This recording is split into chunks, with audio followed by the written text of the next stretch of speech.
박수 소리가 더 크면 좋지 않을까요? 네.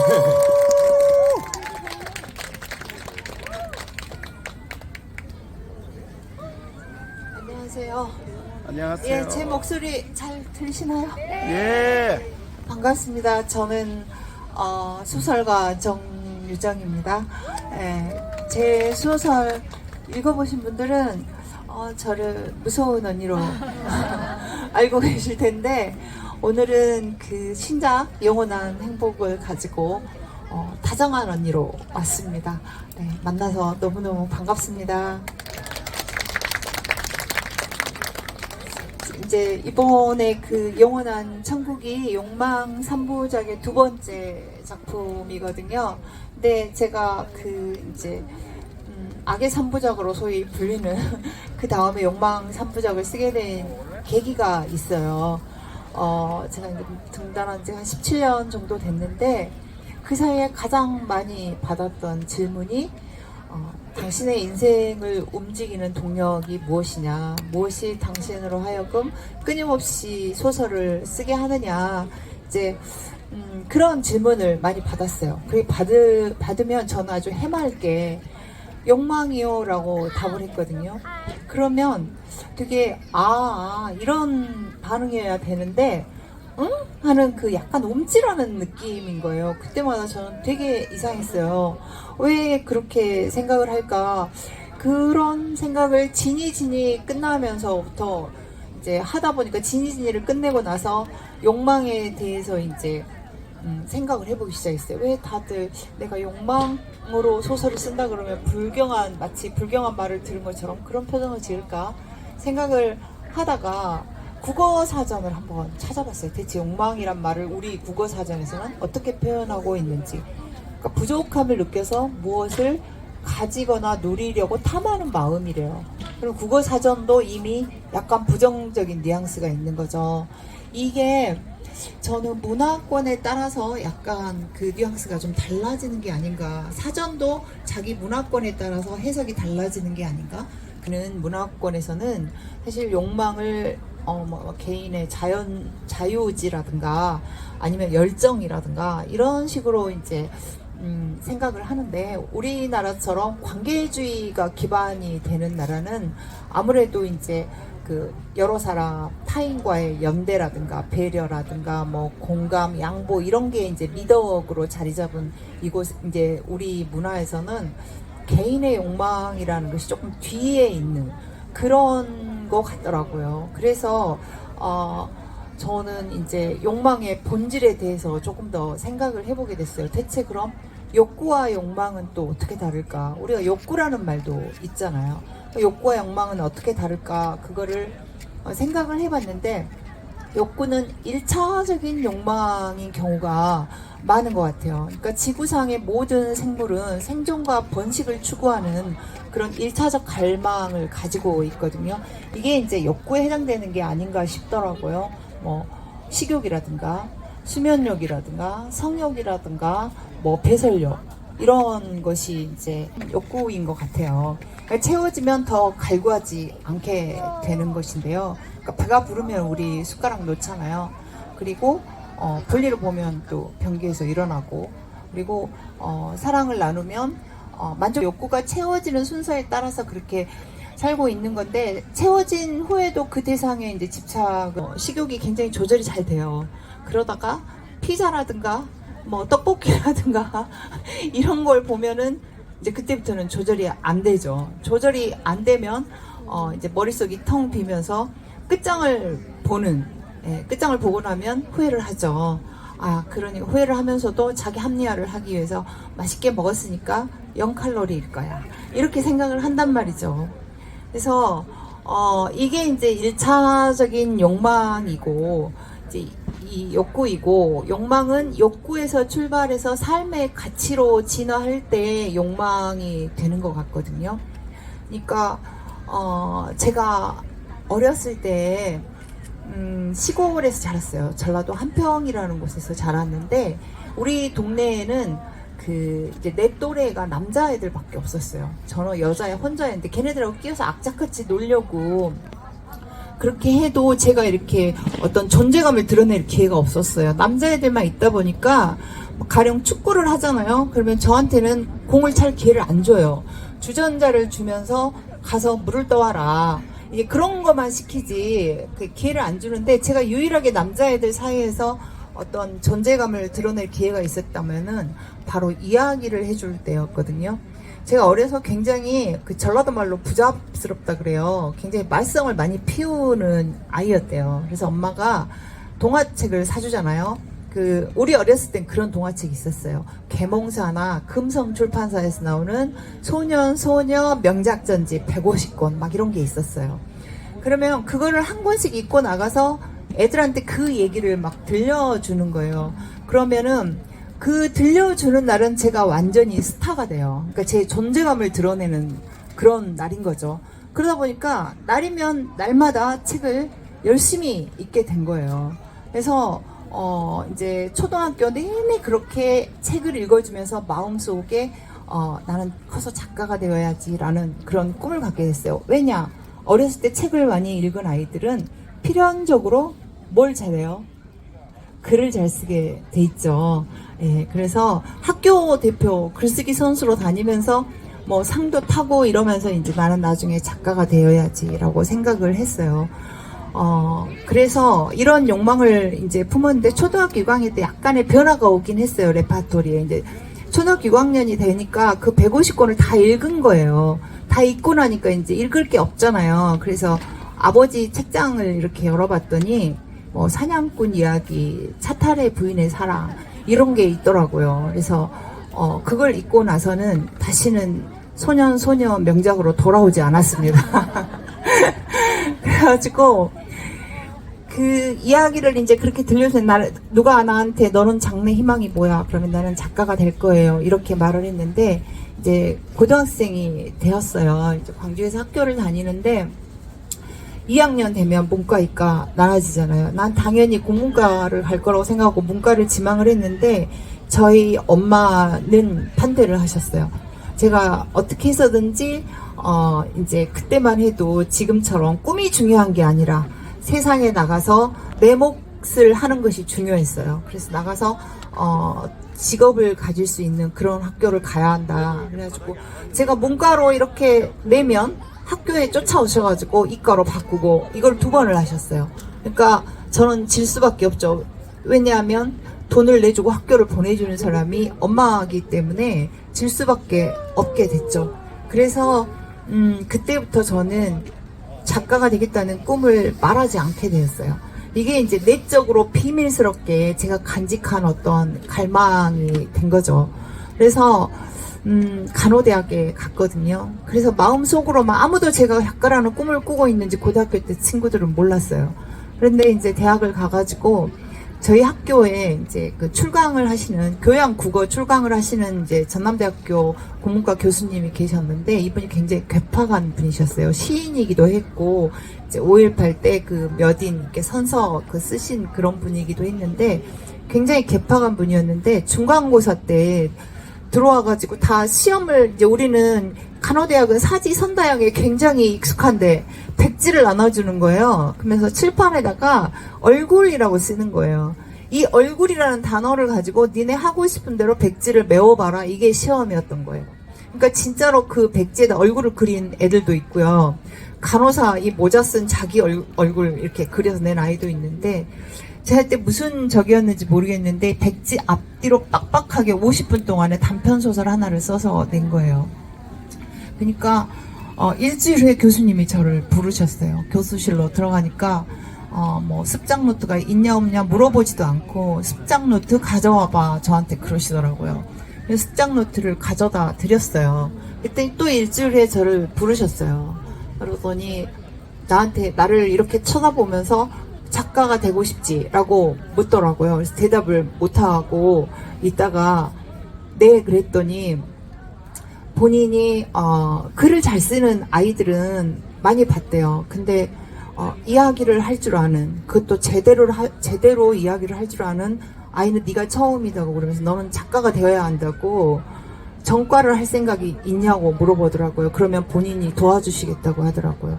근데 저는 엄마가 그렇게 반대를 하는데 그걸 옮길 수가 없잖아요. 그래서 눈물이 글썽글썽 해가지고 쳐다보니까 이제 저간의 사정을 짐작을 하신 것 같아요. 그래가지고 나중에 너가 꿈을 잊지만 않으면 그거는 끝까지 포기하지 않을 거다. 나중에 작가가 되면 나를 꼭 한번 찾아와다오. 이제 이렇게 말씀을 하셨어요. 그래서 저한테는 그게 이제 인생에서 어떤 자유의지, 내가 작가가 되어야 되겠다는 어떤 자유의지를 가지는 계기가 된 것이죠. 그래서 다른 사람과는 공유할 수 없는 내 스스로 이제 내 마음속에 간직한 힘이자 비밀이 되었어요. 그러면서 저는 나중에 내가 대학을 졸업하고 간호사가 되면 그때 이제 돈을 벌 테니까 야간 학교라도 가서 국문과를 꼭 가야 되겠다라고 계획을 이제 나름대로 구체적으로 세웠어요. 근데 대학을 졸업하던 해에 이제 취직을 하자마자 엄마가 쓰러지셨어요. 그래가지고 3년 동안 제가 근무하는 병원에서 이제 투병을 하시다가 돌아가셨거든요. 엄마가 돌아가시고 나니까 제가 K 장녀예요. 밑으로 동생이 셋이 있는 거예요. 고등학생, 대학생. 엄마가 약속하기를 동생들을 다 대학을 맞춰주기로 약속을 했거든요. 돌아가시기 전에. 그러니까 20대로 홀랑 동생들에게 바친 거예요, 제가. 그러니까 이제 점점 제 꿈과는 멀어졌겠죠. 그렇게 이제 20대를 보내고 결혼을 해서 이제 남편하고 결혼을 해서 살다가 이제 집을 샀어요. 근데 결혼하기 전에 제가 남편한테 약속을 받아놨어요. 집을 사면 나는 직장을 당장 그만두고 그때부터 작가를 하겠다. 그걸 반드시 결혼 전에 받아놔야 합니다. 네. 결혼 후에는 그거 말해봐야 뭐 10년 만에 집을 사가지고 이제 36살에 직장을 그만두고 이제 드디어 이제 집에 앉아서 숙작을 하기 시작했는데 저는요 그때까지도 제 자신을 잘 몰랐어요. 제가 굉장히 글을 잘 쓰는 줄 알았어요. 그래서 이 세상이 내가 밖으로 나오기만 기다리고 있다고 생각했어요. 내가 나가면 내 소설을 다 좋아할 거야. 세상이 그냥 홀랑 뒤집어질 거야 이렇게 생각을 했는데 우리나라는 등단제도가 있잖아요. 그래서 단편 소설을 쓰는 사람은 대체적으로 문해지나 신춘문예를 통해서 등단을 합니다. 그리고 저처럼 장편을 쓰는 사람은 문학상 공모전에서 수상을 해야 돼요. 1등이 나서 그 상을 받아야 돼요. 그러니까 저는 문학상 공모전에 이제 하기 시작했는데 11번을 떨어진 거예요. 그러니까 처음에는 심사위원이 내 소설을 못 봤나? 뭐 우편 사고가 났나? 막 이렇게 생각을 했어요. 심지어는 본선에도 못 오른 거예요. 그게 본선에 올라야 뭐 이렇게 평가라도 하나를 받아볼 텐데 처음에는 본선에도 못 올랐어요. 그러니까 너무 그게 쇼크가 크고 내 자신이 받아들일 수가 없는 거예요. 근데 그게 3번, 4번, 5번, 6번, 7번 이렇게 계속 떨어지니까 그제서야 제 자신을 돌아보게 된 거예요. 이 세상에는 글을 잘 쓰는 사람이 너무나 많고 나는 오물한 개구리였구나. 이런 메타인지가 생긴 거예요. 그래서 그렇게 이제 많이 떨어지면서 다시 본격적으로 제 나름대로 처음부터 시작을 했어요. 출발선에 서가지고 우리 초등학교 때 배운 국문학 문법 있잖아요. 이 문법부터 다시 시작을 했어요. 그래가지고 12번 만에 이제 상을 받아서 등단을 하게 되었죠. 그 6년 동안 11번 떨어진 그 6년 동안은 제가 제 삶을 건 아주 인정투쟁의 기간이었어요. 그리고 제 인생에서 가장 열렬하게 살았던 욕망의 시간이었거든요. 저는 이러한 욕망이 바로 인간 사피엔스를 규정짓는 특징 중 하나일 거라고 생각을 합니다. 이 1차원적 욕망을 넘어서 다차원적인 욕망, 어떤 성취적인 욕망을 추구하는 이런 특별한 자질이 사피엔스를 지구상의 최상위 포식자로 만들었을 거라고 생각하거든요. 예를 들자면 기아나 천적으로부터 보호받고 죽음에 대한 공포라든가 자연재해로부터 구원받고 싶은 그런 욕망이 사회와 종교를 탄생시켰을 거예요. 그리고 질병을 극복하고 편의와 안전을 추구하는 이 욕망이 과학과 의학을 탄생시켰을 거고 아름다움과 즐거움을 추구하고 나는 누구인가에 대한 답을 얻으려는 그런 노력이 문화예술과 철학을 탄생시켰을 거라고 저는 봅니다. 그 중에서도 이야기 예술은 좀 더 이제 분명한 추구의 형식을 갖고 있거든요. 뭐 권력이라든가 사랑이라든가 뭐 복수, 탐욕, 쾌락, 그리고 삶의 가치 성장 이런 것들을 추구하는 이 과정을 통틀어서 우리는 서사라고 부르거든요. 이 논플롯에 기반해서 서사 없는 이제 소설을 쓰겠다고 그 서사 없는 소설을 쓰는 작가마저도 서사를 만들지 않겠다는 그런 추구를 하고 있는 거거든요. 그래서 이야기꾼을 꿈꾸는 저의 경우에는 서사 없는 그런 소설을 쓰는 작가와는 정반대의 지점에 서 있는 거잖아요. 저의 경우는 당연히 추구와 욕망이라는 인간의 본성을 이제 가장 중요하게 생각합니다. 제 삶은 물론이고 내가 쓴 이야기의 이제 중심 동력이 바로 이제 이 욕망인데 저는 이 욕망을 스펙트럼이라고 생각을 하는데 욕망한다는 것은 욕망 상태로 정의를 할 수가 있을 것 같아요. 인간은 간절할 때 가장 강하고 힘이 세다고 해요. 그리고 극한의 상태를 견딜 수가 있고 상대가 누구든지 맞설 수가 있고 그리고 어떤 고통도 이겨내는 게 바로 이 욕망 상태에 있을 때 뭔가를 간절히 원할 때라고 합니다. 근데 이 욕망 상태가 제가 금방 스펙트럼이라고 했잖아요. 두 가지 측면이 있는 거예요. 부정적인 측면, 긍정적인 측면. 그러니까 그 부정적인 측면의 극단에 있는 게 파괴적 욕망이에요. 그러니까 자기 삶뿐만이 아니라 타인의 삶까지 완전히 파멸시키는 악마적인 욕망이고 그 바탕에 있는 것이 집착 혹은 탐욕일 겁니다. 그리고 성취적 욕망이 이제 아이들이 흔히 가슴속에 갖는 자신의 꿈, 이 꿈을 향해서 달리는 성취적 욕망이 있고요. 이 욕망을 품었을 때 비로소 견디고 맞서고 끝내 이겨내고자 하는 마음이 생기고 동력이 생긴다고 생각을 하고요. 이게 이제 바탕에는 자유의지가 있습니다. 자유의지가 뭐냐면 내가 삶에서 뭘 원하는가 그걸 알아내고 원하는 것을 위해서 내 삶, 내 인생의 가장 중요한 것도 내던질 수 있고 그로 인해서 돌아오는 결과를 본인이 감당할 수 있어야 합니다. 본인이 감당 못하고 그거에 뭐 좌절해버리면 그거는 개인 어떤 자유의지라고 부를 수 있는 게 아니죠. 그래서 제 소설에도 파괴적 욕망과 성취적 욕망을 나눈 소설로 두 개로 딱 나뉘거든요. 제가 이제 등단한 후부터 지금까지 8번째 소설을 발표를 했는데 파괴적 욕망을 다룬 소설이 이제 악의 3부작이라고 부르는 7년의 밤, 그 다음에 뭐 종의기원 28, 그리고 이제 욕망 3부작의 첫 번째 작품이었던 안전한 행복까지 이게 이제 주로 이런 작품을 내놓으면 저를 독자분들이 무서운 언니라고 부르더라고요. 그래서 무서운 언니라고 불려도 기분은 되게 좋아요. 이렇게 소설을 내고 나면 그 이제 리얼리티 때문에 이 저작가 사이코패스 아니야? 이렇게 말을 해주면 내가 잘 썼나 보다. 그래서 되게 기분이 좋아지거든요. 근데 이게 잘 쓰려면 그 사람의 내면 심리를 잘 파악을 해야 되잖아요. 근데 이게 타인을 관찰하는 걸로는 이걸 파악할 수가 없어요. 우리는 사회적 동물이기 때문에 타인이나 사회에서 자신의 파괴적인 부분, 어떤 자기 안에 있는 야수적인 부분을 잘 내놓지 않아요. 되게 친절하고 스윗하고 요즘 말로 서윗하다 그러죠. 그런 부분을 드러내고 타인에게 뭐든지 웬만하면 다 양보하고 그렇기 때문에 타인의 행동을 관찰해서는 어떤 악인의 내면 이런 것을 쓸 수가 없다고 봐요, 저는. 그래서 중요한 것은 자기 자신의 내면을 들여다봐야 되는 건데 인간은 자기 자신도 기만하는 존재거든요. 거울 보잖아요. 그러면은 거울도 이 뇌의 장난질 때문에 거울에 보이는 내가 내 실제 나보다 예쁘게 보여요. 그리고 우리 필터 써서 사진 찍잖아요. 그 필터로 찍은 사진이 내 모습이라고 생각합니다. 그래서 자기 편리할 대로 생각하는 게 인간이에요. 그래서 자기 안에 어떤 필터를 벗겨내는 게 그렇게 힘들 수가 없어요.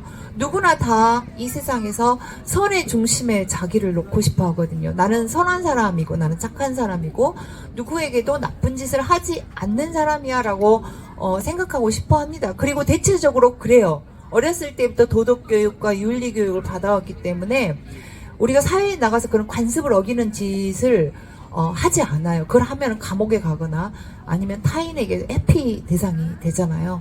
그래서 자기 자신을 그렇게 기만하는 존재이기 때문에 이걸 벗겨내는 게 결코 쉬운 일이 아닙니다. 거의 기진맥진할 일이에요. 저도 어려서부터 당연히 도덕교육과 윤리교육을 받았기 때문에 내가 착한 사람인 줄, 내가 비록 이렇게 무서운 이야기를 쓰지만 나는 착한 사람이야 라고 생각을 하고 있기 때문에 그걸 벗겨내기가 굉장히 어려워요. 그래도 그걸 해야 돼요.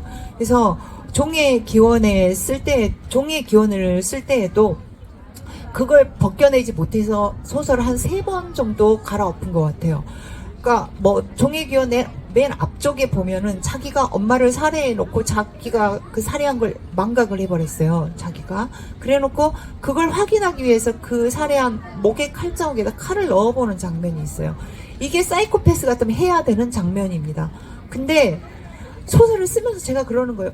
아무리 사이코패스라도 이런 짓을 할까? 너무한다. 그래서 뺐어요. 뺐다가 아니 근데 그걸 생각하면 아무리 사이코패스라도 이런 폐륜적인 짓을 이렇게 생각하면 그 사이코패스가 아니거든요. 자기가 한 짓을 기억해내기 위해서 별짓이라도 다 할 수 있는 게 사이코패스이기 때문에 그걸 계속 넣었다 뺐다 그런 식의 어떤 갈등이 굉장히 많았어요. 종의 기원이 1인칭 사이코패스 시점이거든요. 그래서 내 자신이 사이코패스가 돼야 돼요. 그리고 두려움도 있어요. 독자들이 책을 읽을 때는 이 책을 통해서 작가를 들여다보거든요. 작가도 내가 쓴 소설을 통해서 독자가 나를 들여다본다는 걸 알고 있어요. 그렇기 때문에 독자들에게 내가 굉장히 그 나쁜 사람, 무서운 사람 혹은 도덕성을 의심받을까봐 그걸 제대로 못 씁니다. 심지어는 여기서 상소리를 써야 되는 부분이 있어요. 가령 벽에다가 이렇게 망치질해서 못을 이렇게 하다가 내 손을 탁 때렸어요. 그러면 우리가 평상시에 나오는 것은 아이 아파라가 아니에요. 그죠? 우리가 누가 아이 아파라 합니까? ICX 이거잖아요. 근데 독자들이 나를 상스러운 인간이라고 말할까봐 아이 아파라라고 쓰면 그건 어떻게 되겠어요? 이 소설의 리얼리티가 떨어지는 거잖아요. 분명히 소설 속 캐릭터의 입장에서 캐릭터로서 행동하고 캐릭터로서 말을 해야만 독자들에게 이걸 개연성을 납득시킬 수가 있는 것인데 그게 무서워서 검열을 하게 된다는 겁니다. 그런 여러 가지 것들을 여러 가지 그런 애로사항들이 있어요. 이 무서운 언니가 돼서. 그래도 마음속에 항상 생각을 하는 게 뭐가 있냐면, 글 쓸 때 용기를 내는 게 뭐가 있냐면, 독자가 악당을 사랑하는 경우는 있어도 위선자를 사랑하는 경우는 거의 없거든요. 그러니까 독자가 내가 만든 악당을 사랑해 줄 거야 이렇게 생각을 하고 용기를 냅니다. 저는 후배 작가들에게도 그런 말을 해요. 자기 자신을 속이면 안 된다. 작가가 어떤 사회적 책무를 가지고 있다고 저는 생각하지 않아요. 다만 작가는 진실을 말해야 할 책임을 가지고 있다고 저는 생각을 하거든요. 그래도 좀 인격적인 비난을 받으면 이제 상처를 받긴 하죠. 왜 드라마에서 악역을 한 여배우들이 시장에 가면 이렇게 손가락질 당하면 되게 그 상처받는다고 그러잖아요. 반반이라 그러잖아요. 내가 그렇게 연기를 잘했나? 이러면서도 또 욕을 얻어먹으면 그거에 상처를 받는 거죠.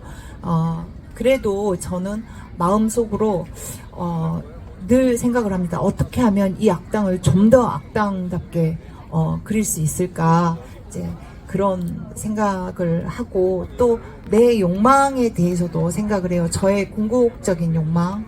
저는 사실 재미있고 의미있고 힘있는 이야기, 문학적으로 아름다운 이야기, 작가들끼리 하는 말로는 궁극의 이야기라고 해요. 원형적 이야기거든요. 이런 이야기를 죽기 전에 한 편 쓰는 게 저의 욕망이에요. 그러니까 1등을 목표로 삼잖아요. 인생의 목적으로 삼면 1등을 한 후에는 뭘 해야 될지 몰라요. 근데 1등을 함으로 해서 내가 뭘 해야지라는 그 목적이 분명하면 1등을 한 후에는 그 목적을 향해서 가거든요. 그러니까 저도 계속해서 이 문학상 공모전에서 떨어질 때는 이게 마치 목표인 것처럼 생각할 때도 있었어요. 근데 문학상이 목표가 아니라 문학상은 그저 내가 세상을 향해서 이야기를 보여줄 수 있는 그런 무대일 뿐이지, 그 문학상을 수상을 하고 나면 그 다음에는 거기 서서 내가 세상 사람들에게 이렇게 아름다운, 문학적으로 아름다운 이야기. 그러니까 문학적으로 아름답다는 것은 반드시 주제가 아름답다는 뜻이 아니에요. 그런 이야기를 쓰는 게 이제 저의 궁극의 이제 욕망이 된 거죠. 바로 이제 이게 끝내 해내고 싶다는 이런 욕망이 이제 성취적 욕망인데, 이걸 다룬 소설이 4편 있습니다. 내 인생의 스프링 캠프, 내 심장을 쏴라, 지니, 이번 소설 영원한 행복이에요. 사실 좀 슬프기는 해요. 제가 무서운 언니로 쓴 소설보다요, 다정한 언니로 쓴 소설을 독자분들이 더 덜 봐주세요. 그래서 이 다정한 언니를 쓸 때가 사실은 더 이렇게 고민을 많이 하거든요. 어떻게 하면은 이 독자들에게 이런 그 성취적인 욕망을 마음에 심어줄 수 있을까, 그런 고민들을 되게 많이 하는데, 이제 이 다정한 언니가 이제 쓴 영원한 천국은 호모 데우스, 그러니까 유발 하라리의 이제 호모 데우스에서 영감을 받았어요. 유발 하라리의 첫 작품이 이제 사피엔스죠. 이분이 이제 유태인 그 역사학자인데 굉장히 과학 쪽에도 해박한 지식을 가지고 있어요. 그래가지고 그거를 통섭을 해가지고 인류가 걸어온 여정, 그러니까 인지혁명을 통해서 인류가 걸어온 여정을 이제 그 다룬 저작이 사피엔스거든요. 그리고 호모 데우스는 과학혁명을 통해서 인류가 도착할 지점을 다루고 있어요. 그래서 현재 이후의 세상을 내다보는 그런 작품이고요. 과학이 어디까지 갈 것인가에 대한 그의 시각을 보여주는 그런 저작이기도 합니다. 앞으로만 질주해서 인간의 국경을 넘어가서 이제 포스트 사피엔스는, 우리 이후의 사피엔스는 이제 초인류, 호모 데우스가 될 거라는 게 이제 그의 전망이었거든요. 저는 이제 그의 의견에 동의했어요. 읽으면서 어떤 경우에도 과학은 후진하지 않겠구나. 그리고 그 결과로 인류는 어떤 특이점에 조만간 이르게 될 것 같다라는 생각을 했어요. 특히나 제가 인상적이었고 영감을 받았던 부분이 어디냐면은 유발 하라리의 호모 데우스에서 우리가 이미 데이터 교회에 온 세상이 다 포섭이 돼 있다는 거예요. 그 말이 틀리지 않거든요. 여기에서 본인의 개인 정보를 구글에 저당 잡히시지 않은 분 있으세요? 없으시죠? 누구나 다 하다못해 메일이라도 다 가지고 계실 겁니다.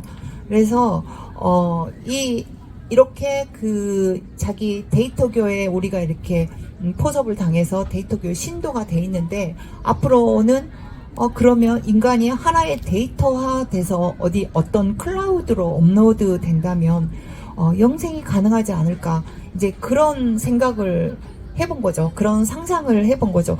홀로그램으로 존재를 하면서 데이터 안에서 영원히 살아간다. 그 이제 상상을 하면서 이 홀로그램으로 대체가 되면 자기가 자기 몸을 이렇게 실감내서 만질 수가 없잖아요. 그래서 그걸 실감내서 만질 수 있는 홀로그램을 만들기 위해서 뭐 신경 회로라든가 뭐 호르몬이라든가 이런 근육의 움직임 같은 것까지 다 홀로그램으로 이제 이렇게 재현할 수 있는 그런 기술이 있다라고 이제 상정을 해놓고 이제 생각을 해본 거죠. 그래서 결핍이나 불운, 뭐 갈등 같은 골칫거리가 없는 세상이 될 게 뻔하다고 생각했어요. 그렇게 다 각자의 섬처럼 개개인이 데이터화돼서 업로드 된다면 굳이 경제활동을 할 필요도 없고 먹을 필요도 없고 뭐 자기가 다 홀로그램으로 만들어낼 수 있으니까 굉장히 평화로워지고 어떤 차별도 없고 그런 세상이 될 텐데, 그러면 과연 인류는 평화로워질까, 그런 의심이 들었던 거죠. 그곳에서 그럼 내가 생각한 대로 다 이루어지는데 그곳에서 인간은 어떤 삶을 살아갈까? 자기 옛날 기억을 가지고 옛날 기억만 재생하면서 살아갈까? 아니면 무엇을 욕망하거나 추구하면서 살아갈까? 본래의 본성대로. 그런 생각들을 이제 하다 보니까 데우스의 삶이 이제 축복인지 저주인지 그런 생각도 해보고, 그러면서 마지막까지 그들에게 남는 욕망은 무엇일까? 라는 이제 이런 생각들을 하다가 하나의 질문으로 이 모든 것들이 다 통합이 된 거예요. 소설적 질문이라고 보통 하고, 이 질문이 있어야 소설이 시작이 되거든요. 최소한 몇백 페이지짜리 장편으로 대답할 수 있는 것만이 소설적 질문이라고 말할 수 있거든요. 이제 그때 제가 생각했던 소설적 질문은 모두 평등하고 뭐든지 할 수 있고 누구도 죽지 않는 그런 세계에 영원한 천국이 있다면 인간은 과연 평화로워질까 그곳에서? 이게 이제 소설적 질문이었어요. 그러면서 동시에 이제 첫 문장이 무슨 날벼락처럼 떨어진 거예요. 제가 첫 문장으로 시작하는 작가가 아니거든요. 작가도 여러 그 방식이 다 달라요. 어떤 작가는 첫 문장에서 시작해서 차근차근 한 문장씩 보태가면서 이야기를 만들어 나가는 작가가 있고, 어떤 작가는 전체 지을 집과 못 박을 자리까지 다 정해놓고 쓰는 작가가 있고, 저 같은 경우는 딱 그 중간이거든요. 그렇기 때문에 첫 문장을 뭐 이렇게 정해놓고 첫 문장에 시작하지 않아요. 소설 한 3분의 2 쓸 때까지도 첫 문장을 뭘 쓸지 찾지를 못하는 경우가 되게 많아요. 첫 문장이라는 게 이 소설 전체를 은유할 수 있어야 되고, 앞으로 일어날 일을 상징적으로 보여줄 수 있어야 되고, 어떤 복선이 될 수 있다면 더 좋고, 그러면서 기왕이면 짧고 강렬해야 하거든요. 이게 쉬운 일이 아니에요. 이 첫 문장을 발견하는 일이. 근데 첫 문장이 무슨 영감을 얻은 것처럼 이제 딱 생각이 난 거예요. 나는 그 남자의 집에 초대되었다라는 이 질문이 많은 것을 함축하고 있는 문장인데, 이 문장이 마치 그 왜 그런 경험 있으신 분 별로 없을 거예요. 저도 한 번도 그런 경험이 없었는데, 감나무 밑에 지나가다가 하품을 딱 했는데 그 하품한 사이에 내 입에 감이 쏙 들어오는 그런 기분이라고 해야 될까요? 그래가지고 이 첫 문장까지 이제 쓰고 나니까, 이제 내가 이 첫 문장과 이 소설적 질문을 가지고 다음 소설을 쓸 수가 있겠구나라는 이제 생각을 하게 되었어요. 그때가 언제냐? 완전한 행복을 끝내기 한 달 전이었어요. 퇴고하기. 제가 보통 소설 끝내기 한 달 전에 딴 생각을 많이 해요. 그때쯤 되면 온 거를 보면은 막 멀미가 나요. 그동안에 너무 많이 고치고 처음부터 다시 보고 또 고치고 처음부터 다시 보고 또 고치고 이러다 보니까 막 멀미가 나거든요. 그러면 이제 더 좋아지든 나빠지든 간에 끝낼 때가 된 거예요. 내 원고를 보고 내가 멀미가 나면 더 쓸 수가 없는 거죠. 그래서 이제 그 한 달 전쯤에 보통 딴 책을 읽거나 뭐 이렇게 상상을 하거나 딴짓을 하거든요. 이제 그때 이 이제 호모 데우스를 읽으면서 이런 것들을 다음 차기작에 대한 것들을 마련을 해 놓은 거죠. 그러면 이제 원고를 끝내야지 하면은 거기서 딱 끝내지는 게 아니고요. 마지막 절차가 하나 남아있거든요. 저 같은 경우는 퇴고를 할 때 퇴고 의식이 있어요. 소설을 뒤에서부터 한 챕터씩 잘라서 보는 거예요. 그러니까 뒤에서부터 한 챕터씩 잘라서 보면 앞에서부터 수없이 많이 봤기 때문에 몰라 이렇게 건너뛰었던 것들, 그냥 간과해 버린 것들이 뒤에서부터 보면 낯설게 하기라고 해요. 뒤에서부터 보면 낯설기 때문에 복선이 이렇게 풀리지 않은 부분, 뭐 이렇게 연결해 줘야 되는데 연결하지 않은 부분, 앞에서 트럭 기사가 나왔는데 뒤에 가니까 트럭 기사가 온데간데 없이 사라졌다, 뭐 이런 부분들을 다 연결할 수 있게 돼요. 그래서 마지막 그 부분을 하고 이제 드디어 다음 소설을 이제 이렇게 제가 소설 내고 나면 한 석 달 정도 독자분들 이렇게 만나면서 활동을 해요. 그 이제 나머지 한 2, 3년 동안은 집에만 갇혀 있어야 되니까 석 달 돌아다니면서 그 전국을 다 돌아다녀요. 그래서 독자들 얼굴을 보면 제가 2, 3년 올드보이처럼 갇혀 있을 때 독자들 얼굴이 생각나고 이 에피소드들이 다 생각이 나요. 어떤 독자와 뭐 눈 맞추고 웃고 스킨십하고 이런 게 다 생각이 나서 그게 저한테는 도토리 같은 그런 거거든요. 제가 도토리 주우러 다닌다 그러거든요. 그래서 독자들을 만나는 그 기간이 끝나고 이제 집에 돌아왔을 때 이제 그 소설의 다음 소설에 대해서 이제 준비를 해야 되는데, 준비를 하려면 다음 소설에 대한 어떤 자료 조사를 해야 되는데 뭘 조사해야 될지 모르잖아요. 분명히 SF일 것이고, 그리고 이제 그 남자의 집에 초대되었으니까 그 남자와 그 여자가 있어야 될 것이고, 이거밖에 없는데 이제 그 다음에 이 사람들이 어디에 있을 것인지 공간을 먼저 마련해야 되는 거예요. 그러니까 이것도 작가마다 다 다른 건데, 저 같은 경우는 공간이 먼저 마련돼야 캐릭터를 세울 수가 있는 사람이거든요. 근데 이 공간은 어떻게 마련이 되냐면, 이 공간이 캐릭터의 정체성과 그 다음에 이야기가 이야기되는 무대, 그러니까 그 사건이 일어나는 바로 그곳, 이 두 가지가 다 충족되는 공간이라야 돼요. 그러니까 이야기가 이야기돼야 하고 캐릭터의 정체성을 이렇게 그 상징하려면 캐릭터에 대해서 알아야 되잖아요. 그래서 질문을 5가지를 던져보는 거예요. 이거는 소설을 준비하시는 분들에게도 약간의 도움이 될 만한 그런 질문인데, 첫 번째가 주인공은 누구인가 라는 질문을 던져봐야 돼요. 여기서 누구인가는 뭐냐면은 외부적인 카탈로그예요. 그 사람 키가 몇이고, 집안은 어떤 집안이고, 학교는 어딜 나왔고, 혈액형은 뭐고, 좋아하는 음식은 뭐고, 목소리는 어떻고, 우리가 외부에서 관찰할 수 있는 게 바로 이 인물의 카탈로그거든요. 그게 이제 1번이 그 주인공은 누구인가에 대한 답인 거예요. 두 번째가 주인공의 욕망은 무엇인가예요. 주인공의 욕망은 무엇인가가 바로 주인공의 내면을 이야기하는 거거든요. 이때 주인공의 욕망이 외부적인 욕망과 내면적인 욕망이 같으면 그거는 소설이 될 수가 없어요. 이 사람이 의대를 다니는데 이 사람 꿈도 내부적인 욕망도 의사예요. 그러면은 너무 순탄하죠. 이건 소설이 안 돼요. 소설은 갈등과 변화에 관한 것이거든요. 이 사람이 의대를 다니고 있고 모두 의사가 되기를 원하고 있지만 본인 스스로는 사실 마음속으로는 기타 하나 메고 버스킹하면서 세계를 돌아다니고 싶다. 이 꿈이 마음속에 있어요. 그럼 이게 충돌하겠죠. 바로 이게 내면에서 갈등이 터져 나오는 그런 부분이거든요. 그러면 이 사람이 버스킹을 하러 기어코 집을 나서요. 그러면 그 다음에 뭐가 닥치겠어요? 장애물이 닥치겠죠. 이 사람을 뭐 부모가 잡아오려고 사람을 푼다든가, 나가자마자 돈을 소매치기를 당해서 돈을 다 잃어버려가지고 뭐 집으로 돌아가야 한다든가, 아니면은 뭐 진짜로 버스킹을 잘해서 돈을 얻어가지고 여행을 계속 한다든가, 이런 장애물이 나타나야 됩니다. 최소한 주인공은 3번을 시험을 받아야 돼요. 장편 소설에서는. 단편은 문법이 다르기 때문에 예외로 하고, 장편 소설에서는 주인공이 3번을 시험을 받아야 되는데, 제가 가끔 독자분들에게 그런 말을 들어요.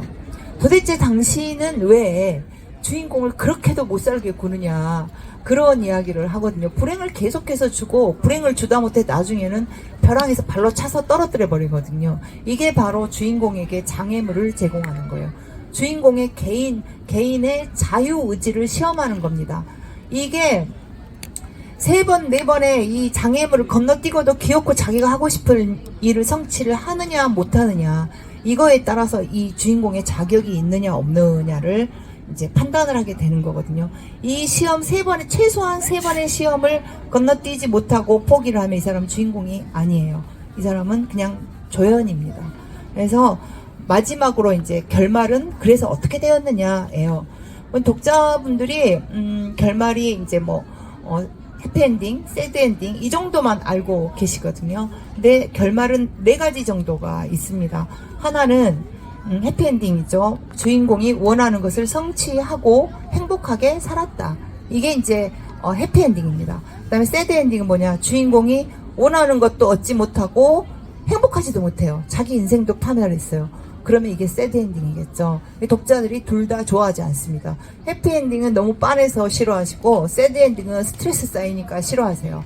그래서 그 다음이 아이러니 결말이 남는데요. 아이러니 결말이 뭐냐면은 이 사람이 원하는 것을 얻었을 때 자기 인생이 굉장히 불행해졌다든가, 자기 인생의 행복은 지켰지만 원하는 걸 얻지 못했다든가, 이 둘 중에 하나인 거예요. 이게 나란히 놓여있는 상태가 아이러니 결말이거든요. 독자들이 가장 좋아하는 결말이기도 하고, 작가가 가장 쓰기 힘든 결말이기도 해요. 그러나 가장 개연성이 있고 말이 되는 결말이거든요. 그래서 여기까지 결말이 나오면 이제 그때부터는 내가 무슨 공부를 해야 할지, 어디를 가야 할지를 알 수 있게 돼요.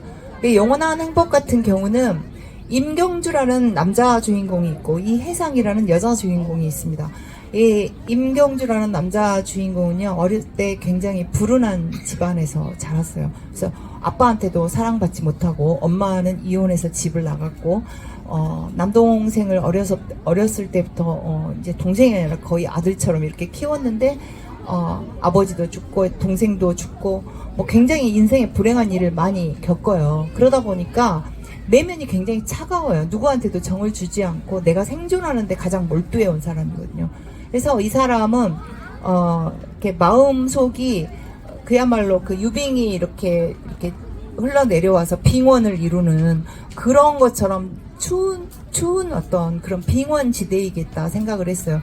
그렇게 마음이 차가우면서도 끊임없이 자기 본인이 타고난 어떤 그 인간적이고 따뜻한 기질과 충돌을 하거든요. 그래서 이걸 균열을 일으키는 그런 지대라서 유빙 지대가 이제 가장 좋겠다라고 생각을 했는데, 이제 처음에는 러시아 블라디보스톡을 가고 싶었어요.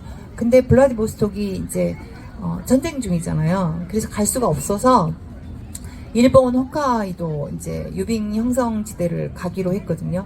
근데 그 홋카이도 삿포로까지 비행기가 3시간밖에 안 걸리는데, 우리가 가려던 그 유빙 지대는 기차 신칸센, 그냥 우리나라로 치자면 KTX로 6시간을 가야 되는 동네예요. 거기에 이제 유빙이 수평선에서부터 완전히 다 이렇게 떠내려서 다 점령을 하고 있는 그런 지대였거든요. 그래서 가서 반드시 유빙을 봐야 됐어요. 유빙이 어떻게 생겼는지를 제가 모르니까. 유빙이 조그만지 어쩐지. 우리나라도 유빙 지대가 있긴 하대요. 저 백령도 쪽에 겨울에 이제 떠내려온다고는 하는데, 그래도 저는 그렇게 광활한 유빙지대를 보고 싶었거든요. 그래서 이제 그 삿포로에서 내려서 아바실이라는 그 마을에 내리니까 밤 9시가 되었어요. 밤 9시가 돼가지고 눈 폭풍이 막 휘몰아치는데 그 기차역을 나서니까. 근데 참 희한해요. 일본은 러시아처럼 그렇게 추워도 영하 20도 이하로 내려가는데, 그렇게 추워도 황량한 느낌이 안 나요. 러시아는 광활하고 땅이 넓어서 그런지 굉장히 황량하고 좀 무서운 느낌 나거든요. 저 눈보라에 휘말리면 나는 죽을 것 같다, 이런 생각이 나는데, 일본은 그게 아니에요. 마치 동화책에서 왜 우리 도토리로 지은 집에 눈이 이렇게 동그랗게 쌓여 있고 그런 정도로 되게 이쁜 그런 풍경이에요. 그러다 보니까 영하 막 27도, 26도 막 이러는데도 그렇게 춥다는 느낌이 안 들더라고요. 그래서 이제 여기에서 내려서 그 눈보라 속을 트렁크를 끌고, 저랑 항상 이제 그런 취재 여행이나 이런 걸 같이 다니는 출판사에 이제 총괄 이사님이 계세요. 이렇게 소울메이트처럼 항상 붙어 다니는데, 둘이 같이 트렁크를 끌고 이렇게 눈보라 속을 막 걸어가면서 보는데, 앞에서 아주 뒷모습이 아름다운 아가씨 둘이가 똑같이 트렁크를 끌고 걸어가고 있더라고요. 그래서 뒤태를 보고 내가 내기를 걸었어요. 저 사람들 한국 여성이야 그랬어요. 그래가지고 가서 확인을 해보기로 했거든요. 그래갖고 이제 막 트렁크를 끌고 옆에까지 갔더니 도란도란 한국말로 이야기를 하고 있더라고요. 그래서 그때 돈 5만 원 정도는 제가 걸었어야 했는데, 내가 질까봐 돈을 못 걸었어요. 새 가슴이라. 그래가지고 그 이제 아가씨들과는 이제 서로 한국인이니까 인사도 하고 이렇게 헤어지고 나서 모텔로 이제 그 호텔로 돌아와가지고 하룻밤을 자고 다음날 쉐빙선을 타러 갔어요. 이제 유빙지대로 들어가려면 얼음을 가하는 이제 배를 타고 들어가야 되니까. 근데 오전 배들이 다 매진이 돼가지고 오후 4시 배를 타게 됐거든요. 근데 이제 4시가 조금 넘어가니까 그 유빙지대에 도착했을 때 한 1시간 정도 갔는데 벌써 해가 졌어요. 깜깜하게. 가지고 유빙들이 그 이제 불빛을 비춰주니까 이제 유빙들이 보이는데, 어느 정도로 크냐면 거의 뭐 이렇게 이 판만큼만 한 것도 있고요.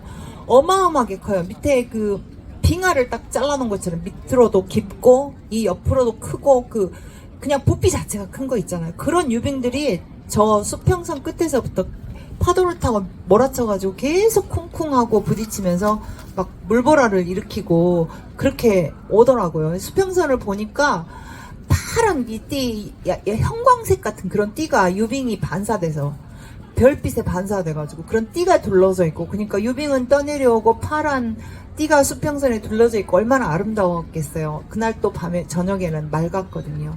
그러니까는 저희 이사님은 이제 내가 책을 낼 때 대비를 해서 그걸 열심히 아름다운 풍경을 카메라로 담고 있었죠.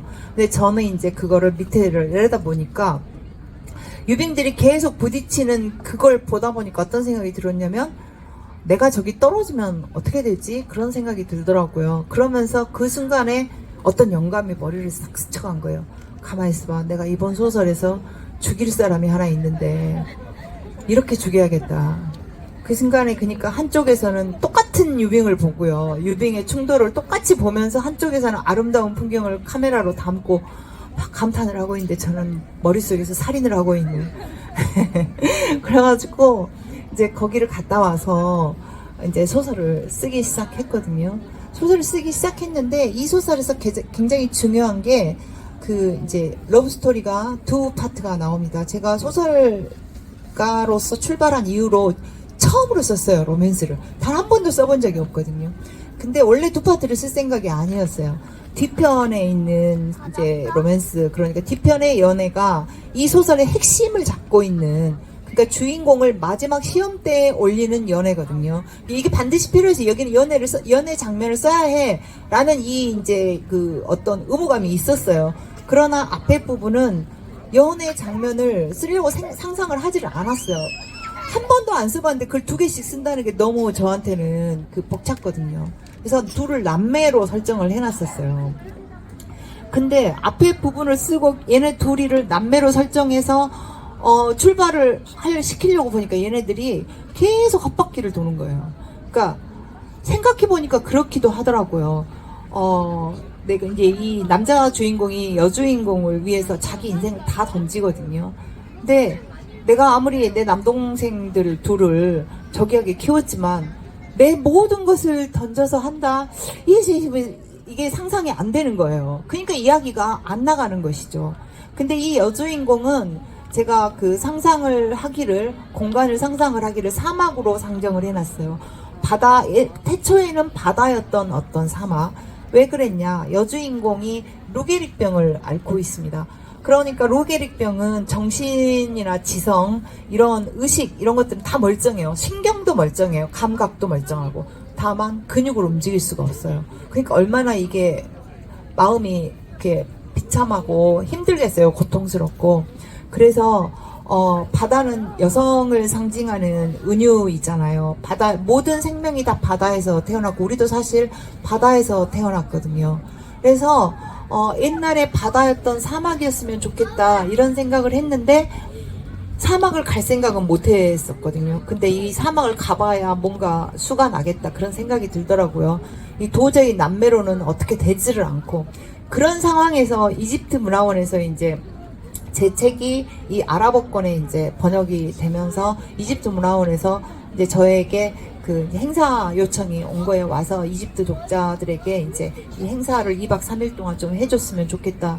그러니까 저야 뭐 땡큐죠, 완전히. 그래가지고 가겠다고 손을 들었어요. 사실 제가 해외 행사도 소설을 쓰는 동안에 잘 안 가거든요. 제가 놀기를 좋아해가지고 한 번 나갔다 오면 그 마음 잡기가 쉽지가 않아요. 그래서 웬만하면은 소설을 쓰는 동안에 밖에를 안 나가려고 하거든요. 근데 그때는 이제 막 가겠다고 손을 들어가지고 갔어요. 굉장히 먼 곳이더라고요.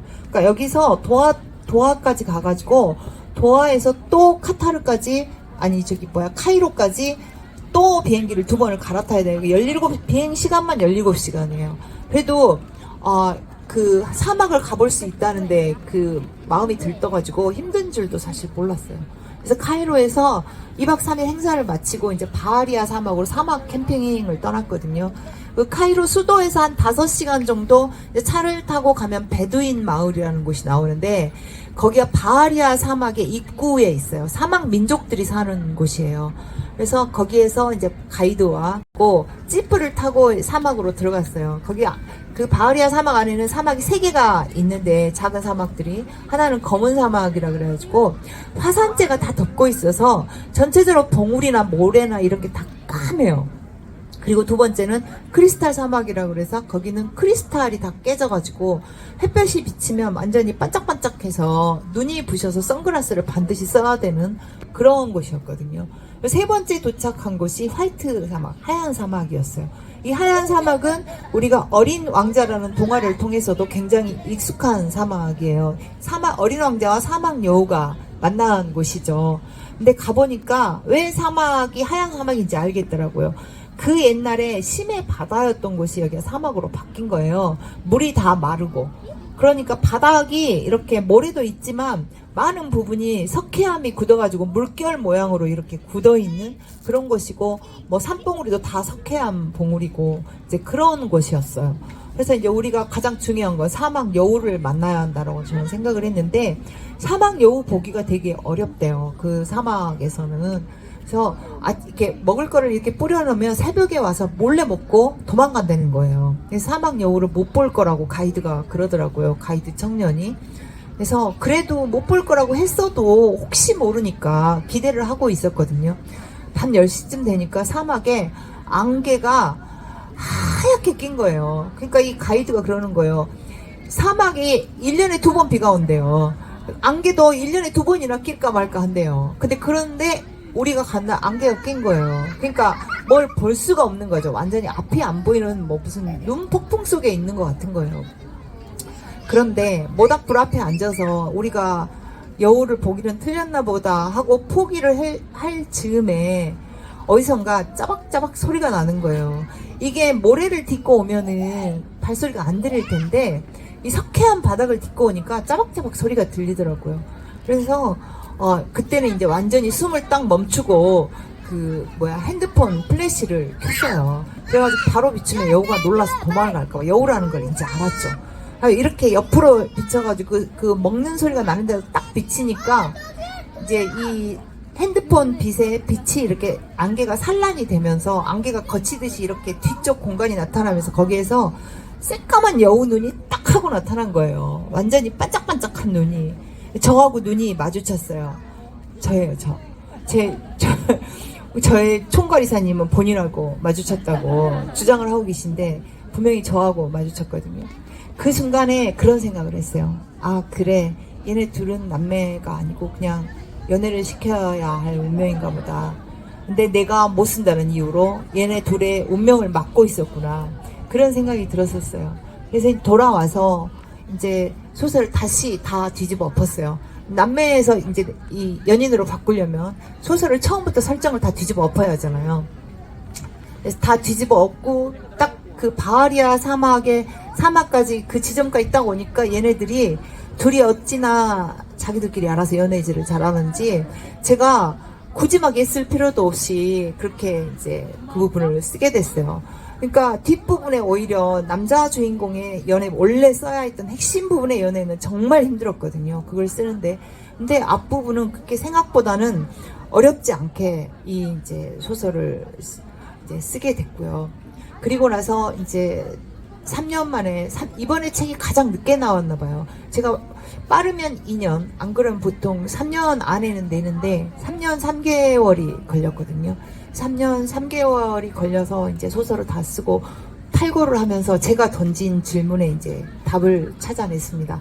그러니까 인간은 과연 평화로워질까라고 질문을 던졌잖아요. 호모 데우스가 되어서 영원한 천국에 살더라도 인간은 결국 자기 문제를 끌어안고 끙끙거릴 그런 존재라는 것이죠. 욕망과 추구는 인간이 가진 특성이자 마지막까지 간직할 본성이겠다. 이제 그런 결론을 내렸어요. 그래서 영원한 천국은 견디고 맞서고 끝내 이겨내고자 하는 인간의 마지막 욕망에 관한 이야기라고 할 수가 있는데 이 마지막 욕망에 제가 야성이라는 이제 이름을 붙였어요. 그래서 야성이라는 이름을 붙인 이유가 있어요. 우리의 선조인 그 옛날에 사바나에 살던 사피엔스들은 아마 그랬을 거라고 봐요. 그러니까 배고프고 춥고 덥고 이런 것들을 끊임없이 견뎌야 했을 거예요. 그리고 뭐 사자라든가 뭐 이런 천적들이 왔을 때 이겨내야 했을 거예요. 맞서야 했을 거예요. 그리고 옆집에 나쁜 놈이 내 와이프를 훔쳐가려고 하면 내가 번식을 해야 되잖아요. 내 후손을 남겨야 되잖아요. 그러니까 그 나쁜 놈과 싸워서 내 와이프를 지켜야 했을 거예요. 그리고 죽음에 대한 공포라든가 자연재해 이걸 또 이겨내야 했을 겁니다. 그렇게 견디고 맞서고 이겨냈던 냄으로 인해서 생존자가 되었던 그 사바나의 사피엔스가 남긴 후손이 바로 우리예요. 그러니까 우리의 유전자 속에도 그 유전자가 남아있다는 거죠. 야성의 유전자가. 근데 우리가 문명사회에 순화되고 사회라는 데 규범을 지키면서 너무나 얌전해진 거죠. 이걸 심리학에서는 자기 가축화라고 하거든요. 순화되는 것을. 그러다 보니까 순화되어서 살고 사회 규범을 지키고 살고 이러다 보니까 머릿속에 있는 이 야성을 잃어버린 것이죠. 저는 그래서 이 소설을 쓰면서 젊은 친구들에게 하고 싶은 말이 두 가지가 있었습니다. 자기 욕망을 위해서 야성을 깨우라는 거. 그러니까 타인의 삶을 욕망하지 말라는 거예요. 그 얘기를 하고 싶었어요. SNS라든가 뭐 이렇게 인터넷 보면은 남들은 다 잘 사는 것 같아요. 골프도 치러 다니고, 집도 이제 20, 30대인데 막 집도 굉장히 좋은 거 갖고 있고, 그런 거 보면은 열불이 나죠. 누구나 인간은. 열불이 나지만, 그걸 이길 수 있는 방법이 뭐냐면은, 내 삶에, 내 욕망에 집중하는 거거든요. 그래서 자기 욕망에 집중하고, 자기 삶에 집중하고, 남의 욕망을 욕망하지 말라고 얘기하고 싶었어요. 그리고 또 하나는 지금 집 밖으로 나가서 연애를 하시라, 이 얘기를 하고 싶었어요. 우리나라 저출생 국가잖아요. 제발 나가서 연애를 해라. 이 연애 욕구를 충족시키기 위해서, 자극시키기 위해서 제가 굉장히 열심히 썼거든요. 영원한 천국을 보시고 밖으로 나가서 이제 그 연애를 하시라, 이런 의미에서 이제 영원한 천국에서 로맨스가 이렇게 들어갔고요. 저는 이제 점점 사실 야성을 잃어가는 시대에 산다는 그런 생각을 버릴 수가 없어요. 우리는 점점 길들여져가지고 너무나 얌전해요. 시키면 시킨 대로 하고요. 이리 가려면 이리 가고 저리 가려면 저리 가고 그렇게 살거든요.